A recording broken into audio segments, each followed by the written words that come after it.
Very good morning children. पिछली कक्षाओं में हमने वर्ण और वर्णों के उच्चारण स्थान पर विचार किया था। वर्ण क्या हैं तथा उनके उच्चारण स्थान क्या है। मुझे आशा है तुम लोग इसे समय ठीक है समझ गए होंगे तथा प्रश्नों के भी उत्तर दिए होंगे। दूसरे स्टेप में हम लोग आगे बढ़ते हुए संधि पर विचार करेंगे। संधि किसको कहते हैं, किसमें संधि होती है। इस प्रकार संधि पर हम विचार करके तुम्हें बताएंगे कि संस्कृत भाषा की एक बड़ी विशेषता यह है कि इसमें वर्णों की संधि होती है। इसी संधि के कारण कुछ लोग संस्कृत के वाक्यों को कठिन समझते हैं, किंतु यदि संधि के नियम जाने तो भाषा को समझने में कोई कठिनाई नहीं होती। अभी तक हम लोग शब्दों तथा वाक्यों का अध्ययन कर चुके हैं, उनमें प्रायः संधि नहीं की गई थी। अब भाषा के सौंदर्य के लिए संधि पढ़कर अपने वाक्यों को संधिबद्ध बनाने का प्रयास करेंगे। संधि किसे कहते हैं? दो वर्णों के मेल से जो विकार उत्पन्न होता है उसे हम संधि कहते हैं। जैसे परम जोड़ आनंदः, परम जोड़ आनंदः क्या हो जाएगा? परमानंदः। जोड़ जो बीच में, जिसको घन भी कहते हैं, प्लस भी कहते हैं, उसके आगे और पीछे जो वर्ण होता है केवल उसी में संधि होगी। दूसरे जो वर्ण है उसके बाद या पहले उसमें संधि नहीं होगी। तो यहाँ जोड़ चिन्ह के पहले म है तथा बाद में आ है। यहाँ म में म और अ है। अब प्लस के यानी कि जोड़ के पहले अ प्लस आ है। आगे हम पढ़ेंगे कि अ और आ होगा, अतः परम जोड़ आनंदः परमानंद होगा। इसे ही हम संधि कहते हैं। संधि के कितने भेद हैं? तो संधि के 3 भेद हैं: स्वर संधि, व्यंजन संधि तथा विसर्ग संधि। स्वर संधि, स्वर वर्णों के मेल से स्वर वर्ण में जो विकार या परिवर्तन होता है उसे स्वर संधि कहते हैं। स्वर वर्ण कितने हैं? 13 हैं। तो 13 स्वर वर्ण के साथ ही संधि होगी। 13 वर्ण के अलावा अन्य कोई भी वर्ण स्वर संधि में नहीं होगा। अब स्वर संधि के भेद कितने हैं? स्वर संधि के 5 भेद हैं। पहला दीर्घ संधि, दूसरा गुण संधि, तीसरा वृद्धि संधि, चौथा यण संधि, पांचवा अयादि संधि। यहाँ पे तुम देख रहे हो कि सामने दीर्घ संधि के आगे लिखा हुआ है अकः सवर्णे दीर्घः। दीर्घ संधि का यह सूत्र है, अकः सवर्णे दीर्घः। गुण संधि का सूत्र क्या है? आद गुणः। वृद्धि संधि का क्या सूत्र है? वृद्धि रेचि। यण संधि, यण संधि का सूत्र है इको यणचि। अयादि संधि का सूत्र है एचो एवा यावः। पहला दीर्घ संधि पर हम विचार करेंगे। अकः सवर्णे दीर्घः। अ ई उ री ह्रस्व स्वर हो या दीर्घ। यहाँ कहने का तात्पर्य क्या है? अ ई उ री, यह जो चारों वर्ण है इसमें ह्रस्व और दीर्घ दोनों होता है। अ का लिखने का यहाँ मतलब है अ और आ। ई लिखने का अर्थ है हर्षई और दीर्घ ई। उ लिखने का अर्थ है हर्ष उ और दीर्घ उ। और री लिखने का अर्थ है हर्षरी और दीर्घ री। तो कह रहा है कि ये चारों वर्ण रहें, अ ई उ री ह्रस्व हो या दीर्घ के बाद यदि समान स्वर, समान स्वर का मतलब क्या है कि अ के बाद अ ही आएगा, अ के बाद आ आएगा, आ के बाद अ आएगा। ये जो 4 तरह से आ जो वर्ण हैं वे अ भी हो सकते हैं, आ भी हो सकते हैं, आ भी हो सकते हैं और आ भी हो सकते हैं। तो ये इसमें संधि होगी, न कि दूसरे कोई वर्ण। जैसे अ ई में दीर्घ संधि में संधि नहीं होगी। तो अ और अ मिला के क्या हो जाएगा? आ। अ और आ मिला के भी आ हो जाएगा, आ और अ मिला के भी आ हो जाएगा, और आ मिला के भी आ भी उसका परिणाम होगा। तो कह रहा है कि इसके बाद यदि समान स्वर हो, अ के बाद अ आ, ई के बाद ई इत्यादि आए, तो दोनों समान स्वरों को मिलाकर दीर्घ स्वर हो जाता है। जब हम इन दोनों की संधि करेंगे तो क्या क्या होगा, वहां दीर्घ हो जाएगा उसका। जैसे आ हो जाएगा, दीर्घ री हो जाएगा, दीर्घ उ हो जाएगा और दीर्घ री हो जाएगा। उदाहरण हमने यहाँ लिखा है, अ जोड़ अ बराबर क्या हुआ, आ। परम जोड़ अर्थः क्या हो गया, परमार्थः। म में यहाँ क्या है, अ है और फिर धन जो है उसके बाद क्या है, अ है। अ और अ मिलके क्या बना, आ बना, परमार्थः। अब यहाँ दूसरा उदाहरण देखिए, आ प्लस अ बराबर क्या हो गया, आ। विद्या जोड़ अर्थी, विद्यार्थी। यहाँ मैंने केवल 2 उदाहरण दिया है। आगे फिर जब हम लोग प्रश्न उत्तर करेंगे तो उसमें बहुत सारा मैं तुम्हें उदाहरण दूंगी।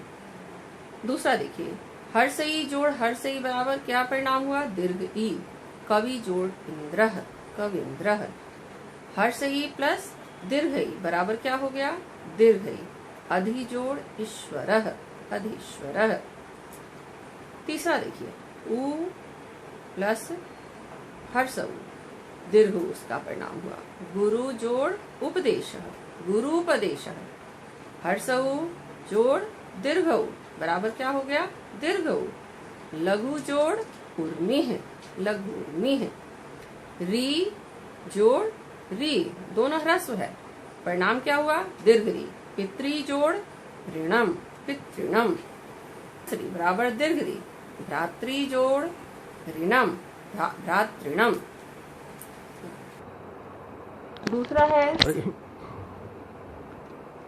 दूसरा है गुण संधि।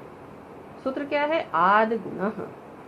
अब यहाँ पर देखिए, अवर्ण, अवर्ण का मतलब क्या है, अ और आ के बाद यदि ई अथवा ई हो, ई का मतलब हर्ष ई अथवा दीर्घ ही हो, तो दोनों को मिलाकर ए हो जाता है।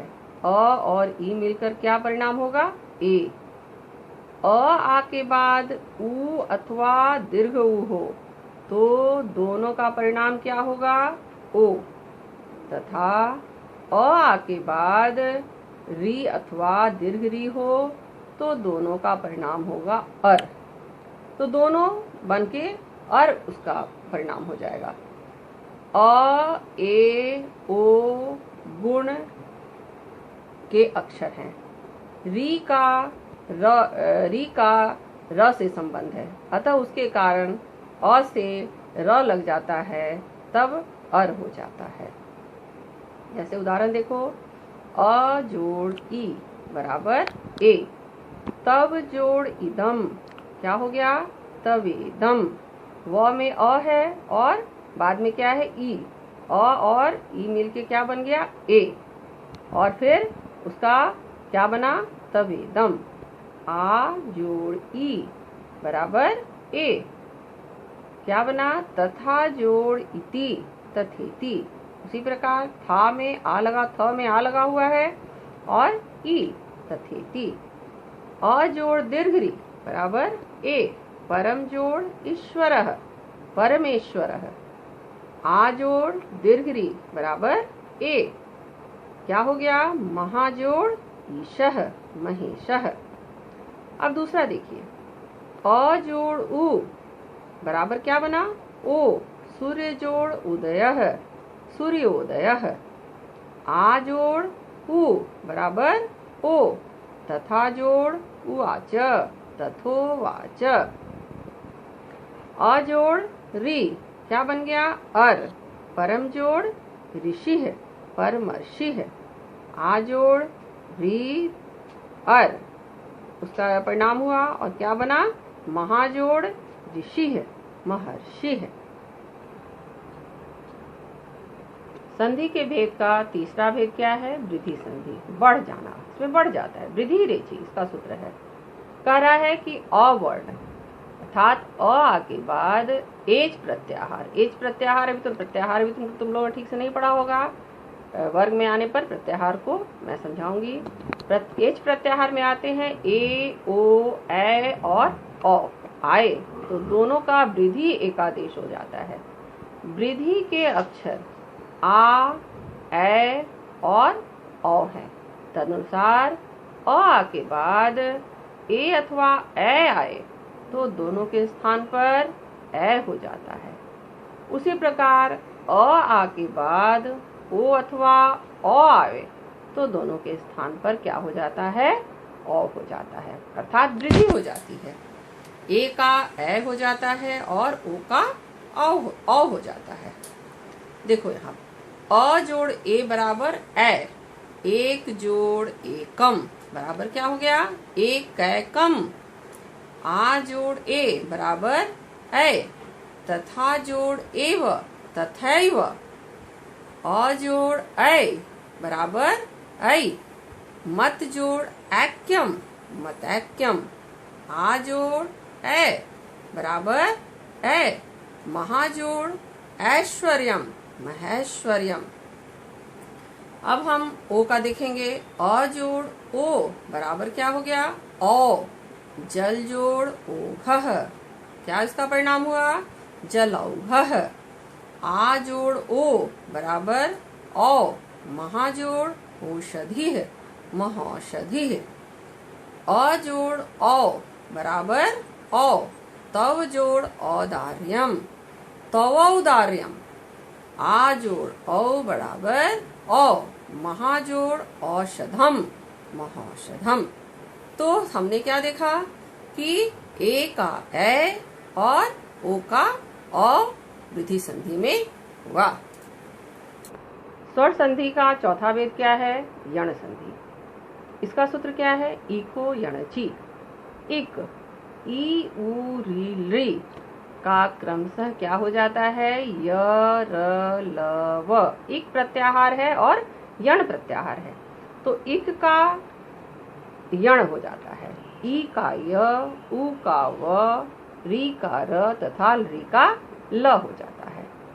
यदि बाद में असवर्ण विजातीय वर्ण हो, जैसे ई के बाद ई नहीं आए, ई के बाद अ आ सकता है, उ आ सकता है, री आ सकता है, ए आ सकता है, अ आ सकता है, कुछ भी आ सकता है, लेकिन ई के बाद ई नहीं आए, तो यदि बाद में असवर्ण स्वर हो, यहाँ दीर्घ गुण या वृद्धि के समान दो वर्णों का एकादेश नहीं होता, केवल एक वर्ण का विकार आदेश हो जाता है।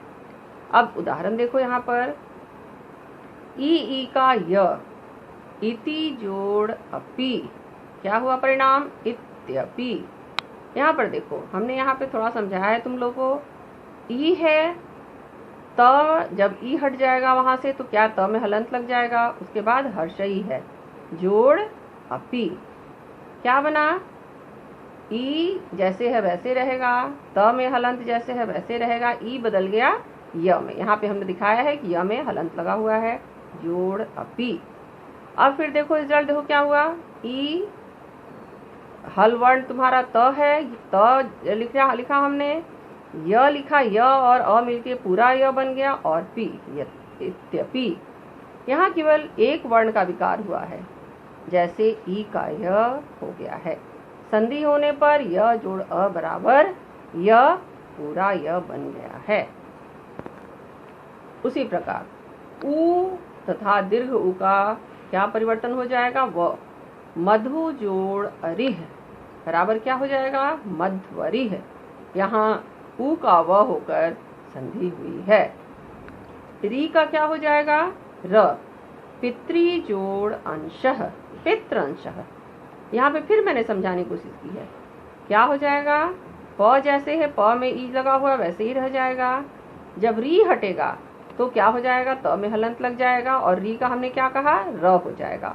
तो यहाँ तुम लोग देखो, त में भी हलंत है, र में भी हलंत है, जोड़ अंशः। अब संधि किस में होगी? र और संधि क्या मतलब? र चेंज, जो री जो था वह र में चेंज हो गया है। पितृ, यहाँ पे त एवं र मिलकर त्र बन गया है। पितृ जोड़ अंशः पितृंशः। ली का ल हो जाना, ली जोड़ आकृति, क्या हुआ? लाकृति। ली का क्या बन गया? ल और आकृति है, रिजल्ट क्या हुआ? लाकृति है। इसका पांचवा भेद है अयादि संधि। एचो अयवायावह, एच प्रत्याहार के वर्णों ए, ओ, ए, औ के स्थान पर क्रमशः ए, अव, आय तथा आव हो जाता है। क्या हो जाएगा? ए का ए, ओ का अव, ए का आय तथा औ का आव हो जाता है। यदि बाद में कोई स्वर वर्ण हो, पद के भीतर यह संधि अनिवार्य है जिसका कोई विकल्प नहीं है। जैसे ए के बाद कोई भी वर्ण स्वर वर्ण आए तो ए जो है वह ए में कन्वर्ट हो जाएगा। ओ के बाद कोई भी स्वर वर्ण आए तो यह हो जाएगा अव बन जाएगा। ए जो है उसके बाद कोई स्वर वर्ण आए तो ए जो है वह आय में बदल जाएगा तथा औ के बाद कोई स्वर वर्ण आता है तो वह औ जो है वह आव में बदल जाएगा। यहाँ पर देखिए ए का ए, ने जोड़ अनम, यहाँ पे क्या हुआ है? न जोड़ ए, ए के बाद क्या आया है? अ आया है। ए किसमें बदल गया? ए में। तो न में क्या लगा हुआ था? हलंत लगा हुआ था, तो नय हो गया जोड़ अनम, नयनम। उसी तरह से ओ का अव, भो जोड़ अनम, भवनम। ए का आय, नय जोड़ अकह, नायकह। औ का आव, पौ जोड़ कह, पावकह। इस तरह से यह जो स्वर संधि है यह पूरा हुआ और मैं तुम्हें अन्य प्रश्न दूंगी, उसका तुम लोग हल करोगे।